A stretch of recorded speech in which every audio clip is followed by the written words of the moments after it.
Hey y'all, Big Tim here. Here we are. Day one, well, it's only a one-day tournament. Kentucky Bass Nation, Kentucky Lake. Got Papa Roth with me again. We're going to see what we can do. We had some little bad news for my game plan last night. Kind of shot me down about a fish kill that was going to be in my primary area that I didn't even practice in. Had I practiced, I'd have known about the fish kill. But a good friend of mine told me about it, and I trust his opinion, so I'm still going to run there and check one little spot. After that, we're going fishing. I have no idea what to do. The fish that we caught yesterday in Pisgah Bay, I don't think are worth running down to. If I get desperate, you might find me down there, but really ain't seeing that. So hopefully we can muster a bag of fish. I think both John and I zeroed the last time at Cumberland. It is odd that we drew out again together today, but that's the way it is. They go by clubs, and there's two or three big clubs, so you're going to draw the same people a lot. Anyway, thanks for tuning in, and hopefully we got you some good fish catching today.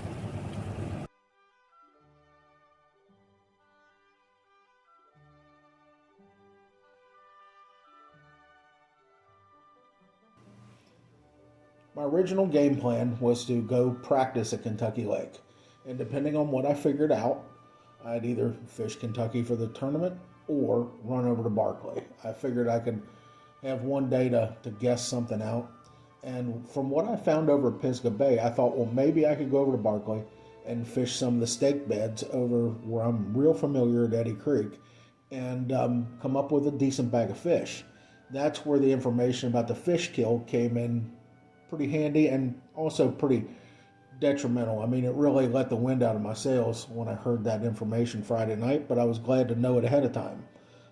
But I still had to go check a couple of places while we were over there. We started on some of the lead out banks, lead in, lead out, and see if there was anything on the way in or way out. And then we went to the back of an area where I won the tournament back in 2008, I think it was, 2007. Yeah, 2007. 19. 11:30 tonight, I get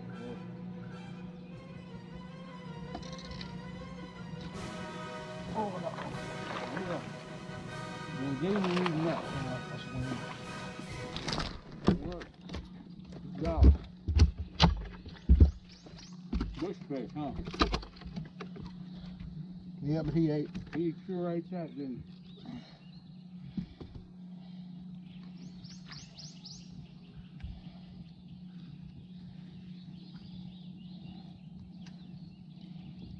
Is he bleeding? Don't see none on this guy. Well, we broke the ice, huh?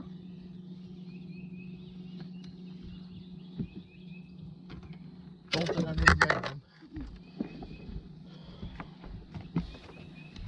This is us leaving Eddy Creek and the example of the fish kill.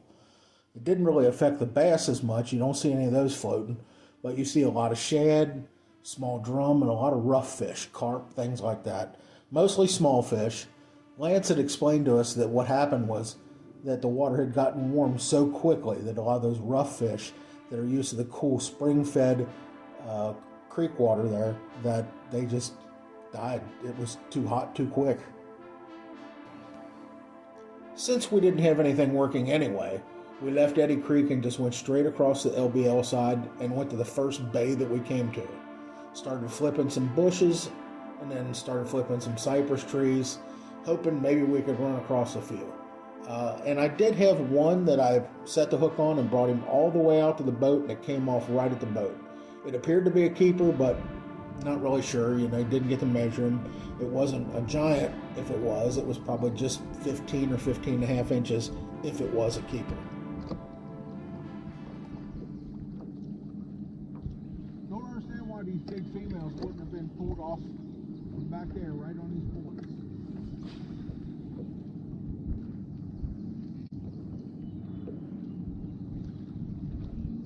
The ones that spawned 2 weeks ago.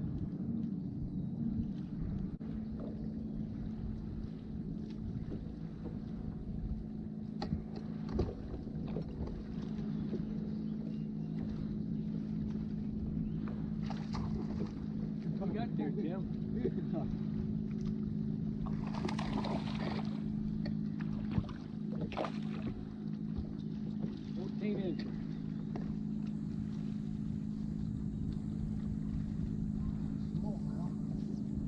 Molly? Yeah. I was just thinking to myself, there ought to be a smallmouth out here. Think that's 14? I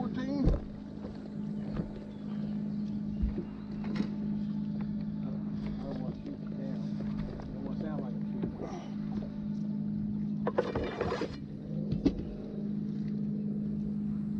Yep. 14 and a quarter. 14 and a quarter, huh?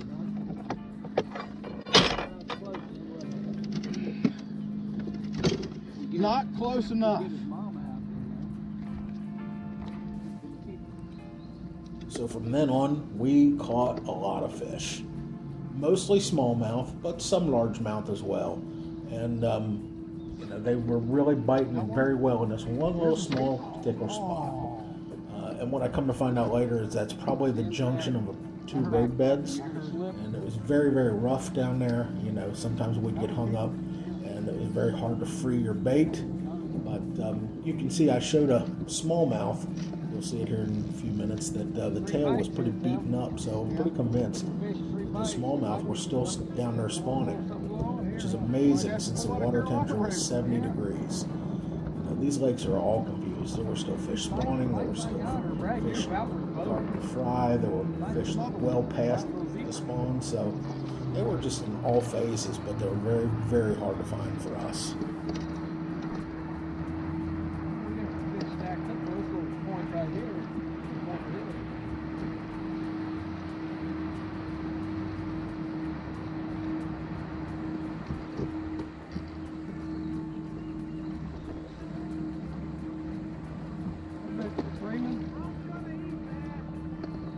You would. I don't care. He ain't gonna pull in on me.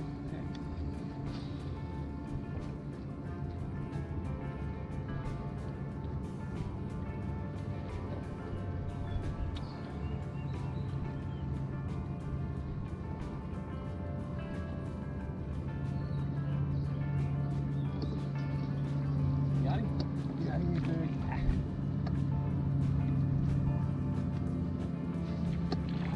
He wants to be big. We're getting big, bent, and they're smalling.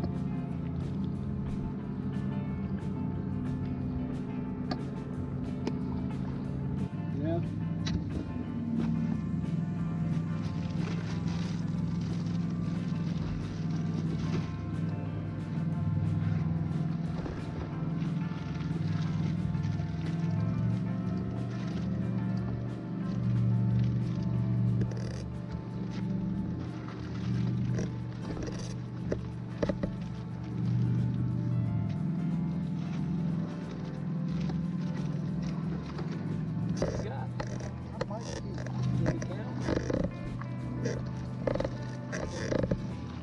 Another 14, I think. 14. I think we got on bed and smallmouth. You're right. Damn it. Can't get a hold of it. Every time I try to grab him, he shakes. Got him in.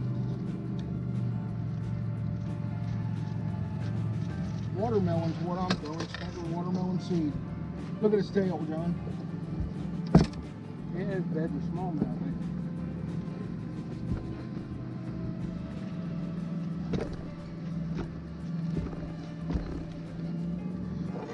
Smallmouth bedding at 70 degrees.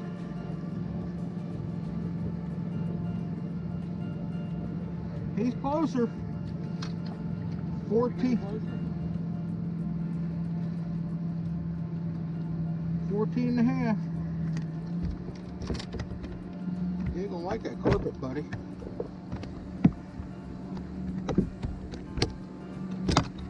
Relax.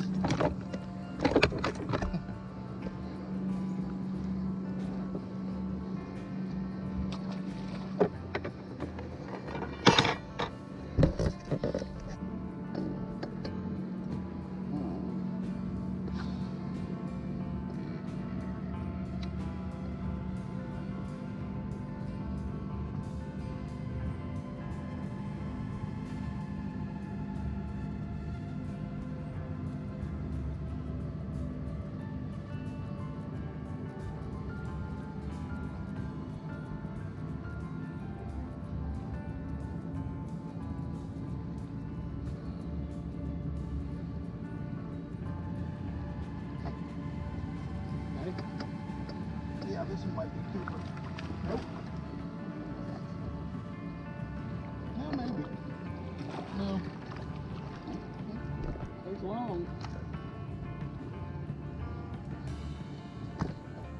Hard face. That you? You get bit? Dude, I don't care if they're keepers or not. Yours is. I think yours is.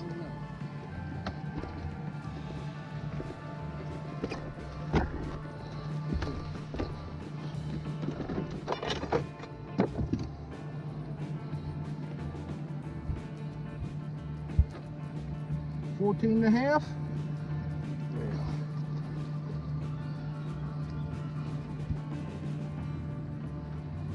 Nope, 14s. That's all right.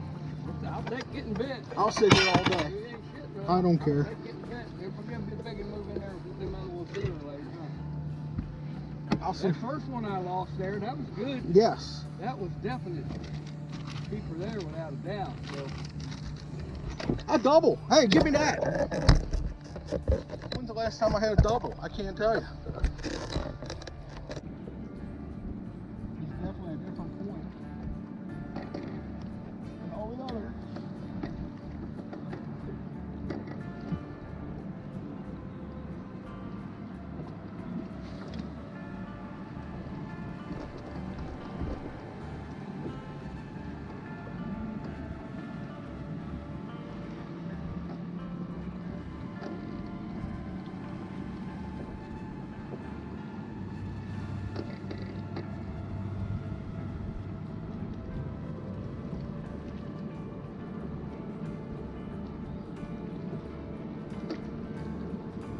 get him.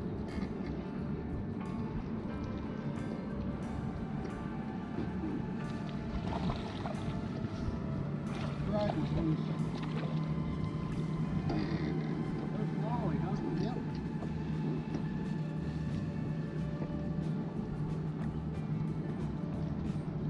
Tons of smallmouth.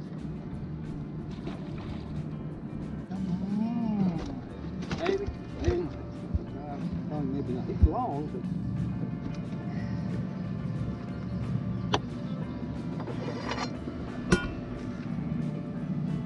You got it.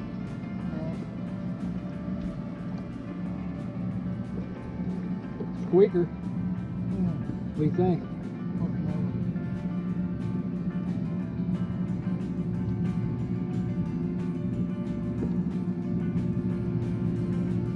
I saw it there. I don't know.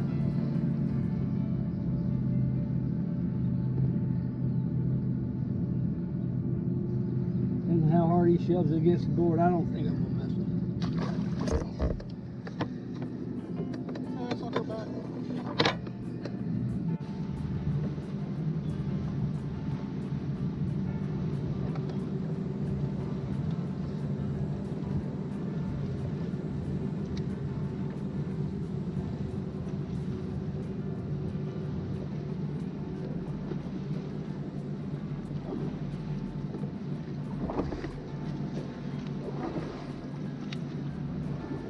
Slowly. First jumper.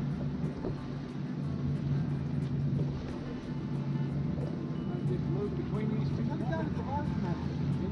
Yeah, that's small.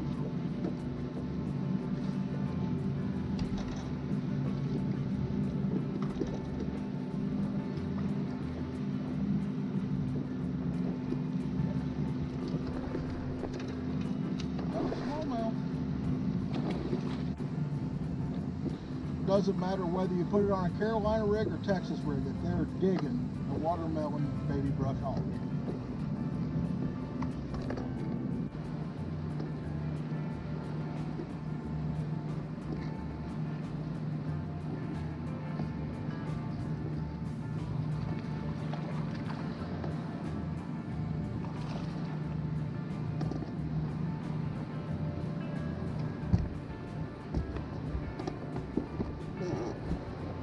Look at him. As little as he is, he spawned out.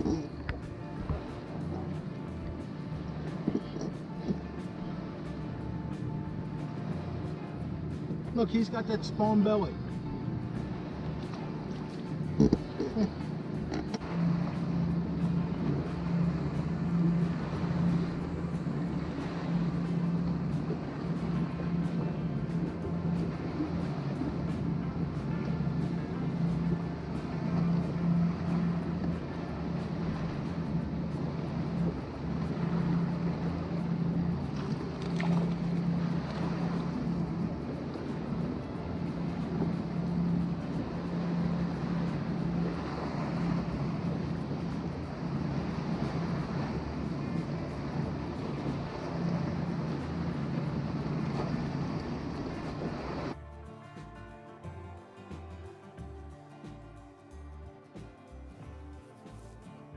Here we are riding up Lake Barkley, then through the canal to Kentucky Lake, working our way back toward the ramp.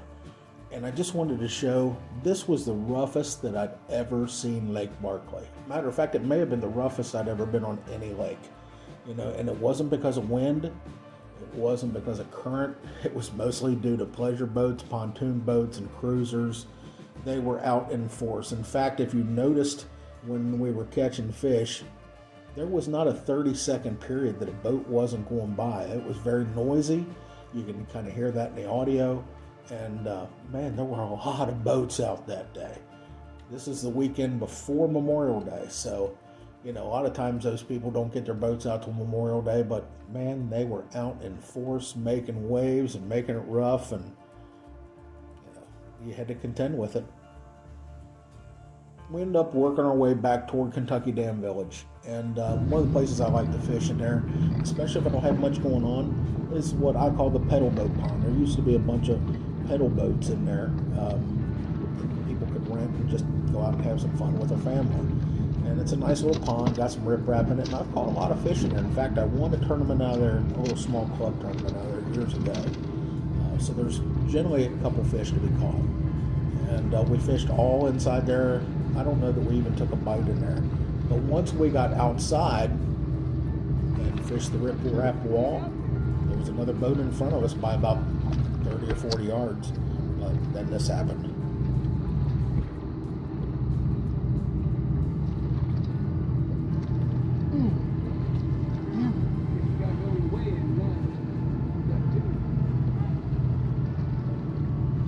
He's got a hole under his chin, and my thumb went in it. And when he flopped, it just about cut my finger off. I'm surprised I ain't bleeding.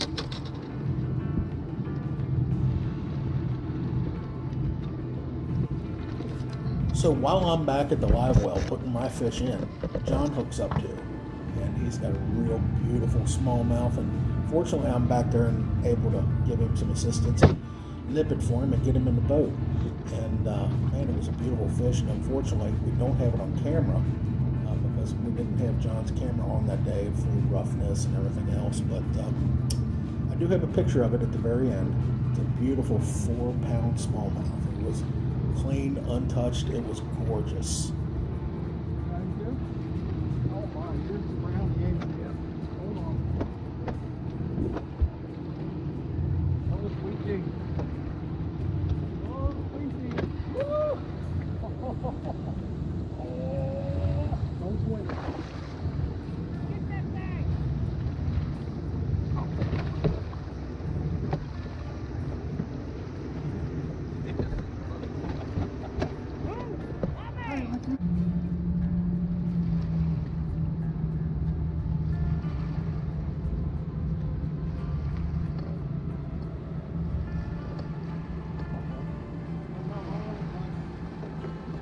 Got another? I don't think he'll do it. I don't think he's going to do it.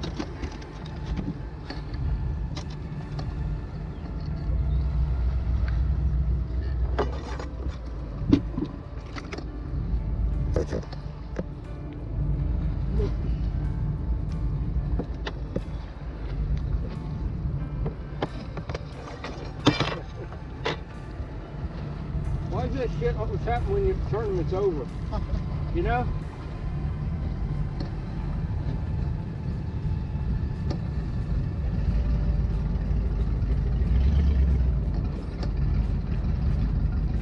He's holding out here and it's a little bit deeper up, you know?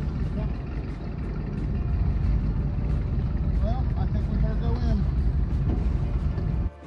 Well, that's how our tournament ended. We didn't have a great tournament day. I ended up with 2 keepers.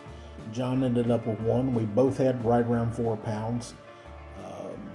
Neither one of us placed well in the tournament, but you know what? It was a fun day, especially after the 2 days that we'd had at Dale Hollow and Lake Cumberland. So to catch a few fish, go through the weigh-in process was a nice little deal. So here's John's fish. Hope you enjoyed this episode. Tune in the next time.